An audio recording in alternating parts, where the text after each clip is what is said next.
Hey everybody, it's Eric from EPautos.com, your libertarian car guy. This morning I'm kind of celebrating a little bit of I told you so. A little bit less than 2 years ago, Mercedes decided to rescind my press car privileges. Now I'm a car journalist, and like other car journalists, I get what are called press car loans. That's how I'm driving this 25 Hyundai Santa Fe right now, and all the other cars that you've seen me write about over at EPautos.com. They send the cars out for a week at a time, pick them up, and so on. Anyway, I had been getting Mercedes vehicles for more than 25 years, and then all of a sudden, Mercedes said that I lived too far away for them to continue to send me press cars. Now, in fact, the real reason was that I had written truthfully about Mercedes EVs. And again, this was about 2 years ago when Mercedes was really kind of getting hot and heavy about the transition to electric vehicles. They brought out with much fanfare models like the EQS, which was going to be the replacement for the conventional S series. It was a top-of-the-line EV, well over $100,000. And then beneath that there were the EQE series, which was a smaller sedan that was like the EQS, and then kind of a crossover SUV that was sort of like the ML series. A bit less expensive. But anyway, the point is, I had a number of issues with these cars. It wasn't about my personal like or dislike about them. It was simply that I was constantly having to think about how far I could go because of the range issue, which was compounded by the recharge problem. One particular fiasco that I had was when it was very cold one December. This was, I think, December of 2023. I wanted to take a trip out to see my mom, who lived at the time in a nursing home up in Bedford, Virginia. I live in Southwest Virginia, near Roanoke. Anyway, it's about 50 miles there and back, so about a 100-mile round trip. But anyway, this December was really cold. It was actually that particular winter when one of the great weaknesses of EVs came out, which is that the range really plummets when it's really cold outside.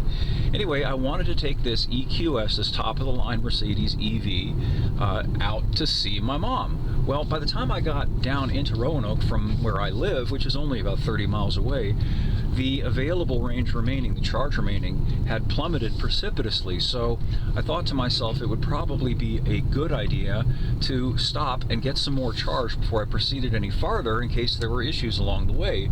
Because with an EV, you can't just pull over at the first gas station and get gas. It's like this whole odyssey of having to find the place where you're going to charge and then hope you can charge. Well, anyway, the first place that I stopped to charge, the things weren't working at all. And this is apparently a pretty common thing. I've experienced this multiple times. So, we got to find another.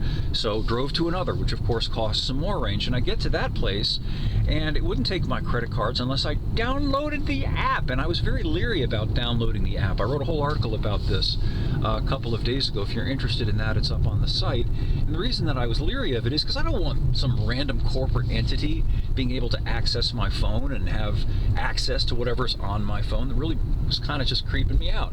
So I got my girlfriend to use her phone, and we actually were able to get the thing hooked up to the charger. The problem was that after we sat there for like a half hour, we'd only gotten about 30 miles of range, and it was getting darker and colder, and I decided to just cut bait and go home. And I wrote about that. And this is just truthful stuff.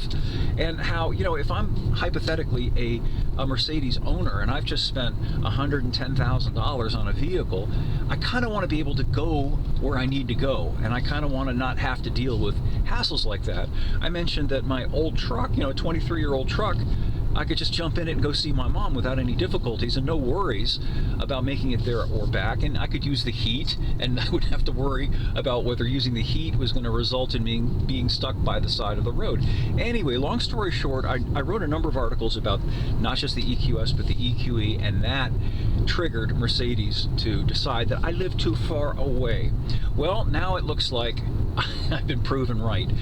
Mercedes is halting further U.S. production of both the EQS and the EQE. They're not going to deliver anymore to dealers, and they are fire sailing prices on these models just to get rid of the inventory. That's a devastating thing for a prestige brand to do. It's one thing for Chevy to offer cut rate prices on a vehicle because they're just trying to move product. But when you're talking about a prestige brand, when they have to fire sale price it, it means that people aren't they don't consider it prestigious to own that particular vehicle. So it's kind of an admission of defeat as far as Mercedes goes with regard to the US and the EV market, which just isn't there. I think I've argued for some time that I think one of the real fundamental flaws with the so-called EV market, which isn't that at all, especially with regard to high-end cars, is that people who can afford to buy a prestige brand car, generally speaking, they're the last people who are willing to put up with any hassles at all. It's the whole idea is you're getting a better experience than the schlub who has to drive around, in a 23-year-old truck like me. I mean, it's just obnoxious to think, okay, I just spent $110,000 to sit at a Sheetz for a half hour, and meanwhile I'm looking at that guy in his old truck. He just spent 3 minutes gassing up, and now he's gone and on his way, and he'll probably be wherever he was going by the time I get unhooked from this charger. So anyway, there you go. I wonder whether Mercedes will reinstate my press car privileges. I hope they do. I hope they're listening to this, because I'm not their enemy. I never have been. I've liked Mercedes vehicles personally for as long as I've been writing about them. They used to be great cars, and one of the reasons that they used to be great was because of the uniquely Mercedes engines that they had, including their line of brilliant inline-six engines, their wonderful V8s, and their even more wonderful V12s. And I expressed this to people within Mercedes. I said, guys, look, you realize you're cutting the heart out of your brand. By putting a battery and a motor in the thing. What is it now? Well, it's basically just another EV like a Tesla. It has a big plastic three-pointed star on the front, okay? But there really isn't that much meaningful difference. Whereas in the past, when you had those 6s, those 8s, those 12s, man, that was something special. It was something different than anybody else had. So I'm just telling you the truth. I'm saying it with peace and love, as Ringo used to say, and I hope that you will consider it as a well-meant thought coming from somebody who isn't your enemy. We'll see what happens. I'll keep you updated. Thanks as always for listening, and we'll have more for you again soon.